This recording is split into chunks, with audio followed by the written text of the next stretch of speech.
নমস্কার, আমাদের চ্যানেলে আপনাদের সকলকে স্বাগত জানাই। আজকে আমরা বানাবো গুজরাটের একটি রেসিপি, খামান ধোকলা। বাড়িতেই চটজলদি এরকম নরম এবং স্পঞ্জি ঢোকলা বানানোর জন্য কি কি উপকরণ লাগবে চলুন দেখে নেওয়া যাক। এখানে একটা পাত্রে আমি 2 কাপ বেসন নিয়ে নিচ্ছি। আপনারা আপনাদের পরিমাণ অনুযায়ী বেসনের ব্যবহার করবেন। এরপর দিয়ে দিচ্ছি 1 চামচ হলুদ গুঁড়ো। এবার দিচ্ছি স্বাদ অনুযায়ী নুন। আর দিয়ে দিচ্ছি 1 টেবিল চামচ চিনি, হাফ চা চামচ হিং। এইবার এইগুলোকে বেসনের সঙ্গে ভালো করে মিশিয়ে নিচ্ছি। মেশানো কমপ্লিট হয়ে গেছে। এরপর এর মধ্যে সামান্য পরিমাণ জল দিয়ে একটা ব্যাটার তৈরি করে নেব।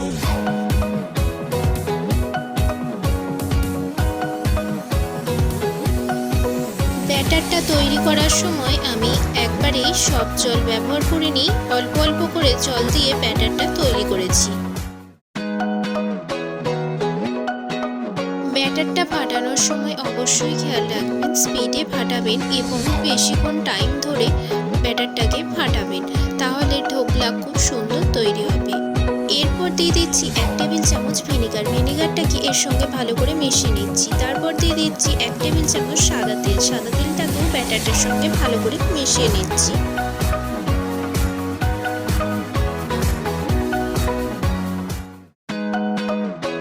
এইবার একটা পাত্রে জল দিয়ে মাঝখানে একটা স্ট্যান্ড বসিয়ে 10 মিনিটের জন্য ঢাকা দিয়ে প্রিহিট করে নেব। এবার একটা পাত্রে সামান্য পরিমাণ সাদা তেল দিয়ে গোটা পাত্রটাতে বুলিয়ে নিচ্ছি। এইখানে আমি 1 প্যাকেট ইনো নিয়েছি। ইনোটা সবটাই আমি ব্যাটারটার মধ্যে দিয়ে দিচ্ছি। এখানে আমি ইনোর ব্যবহার করেছি, আপনারা চাইলে বেকিং পাউডারের ব্যবহার করতে পারেন। এরপর ব্যাটারটাকে ভালো করে ফেটিয়ে নেব। ফেটানো কমপ্লিট হয়ে গেছে। এরপর বেশি দেরি করব না, তেল বুলিয়ে রাখা পাত্রটার মধ্যে আমরা সব ব্যাটারটাকে দিয়ে এরকমভাবে একবার ঢুকে নেব। ভেতরে যদি কোনো বাবেল তৈরি হয়ে থাকে তাহলে সেগুলো বেরিয়ে আসবে। 10 মিনিট আগে প্রিহিট করতে রাখা পাত্রের মধ্যে এটাকে বসিয়ে লো টু মিডিয়াম আঁচে বেক হতে দেবো 20 মিনিটের জন্য। 15 মিনিট পর একটা টুথপিকের সাহায্যে আমরা চেক করে নিচ্ছি ঢোকলাটা বেক হয়েছে কিনা। যদি দেখেন এরকম টুথপিকের গায়ে লেগে যাচ্ছে তাহলে আরও কিছুক্ষণ বেক হতে দেবেন। আরও কিছুক্ষণ বেক করে নেওয়ার পর আমরা টুথপিকের সাহায্যে চেক করে নিচ্ছি। দেখুন টুথপিকের গায়ে কিছু লেগে নেই, তাহলে বুঝবেন আমাদের ঢোকলা তৈরি হয়ে গেছে। এইবার গ্যাস অফ করে 10 মিনিটের জন্য ঢাকা দিয়ে রেখে দেবো। এইবার সিরাপ তৈরির জন্য একটা পাত্রে নিয়ে নিচ্ছি সাদা তেল। তার মধ্যে 1 চামচ সর্ষে দিয়ে দিচ্ছি। আর দিয়ে দিচ্ছি কারি পাতা আর 2টো কাঁচা লঙ্কা। এইগুলোকে একসঙ্গে ভেজে নেব। এইগুলো ভাজা হয়ে গেলে এরপর এর মধ্যে দিয়ে দেবো 1 কাপ জল। এরপর জলটা একটু ফুটে এলে এর মধ্যে দিয়ে দিচ্ছি স্বাদ অনুযায়ী চিনি। এখানে আমি 2 চামচ চিনির ব্যবহার করেছি, আপনারা চাইলে বেশিও দিতে পারেন।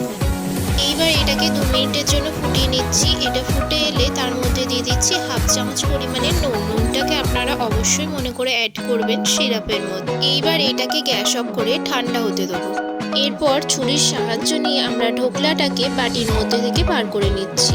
এর ওপরে একটা থালা চাপিয়ে এটাকে উল্টে আমি ঢোকলাটাকে বার করে নিয়েছি। একটা ছুরি দিয়ে এবার ঢোকলাটাকে কেটে নিচ্ছি। এখানে আমি স্কোয়ার শেপ দিয়েছি, আপনারা চাইলে আপনাদের পছন্দ মতো শেপ দিতে পারেন।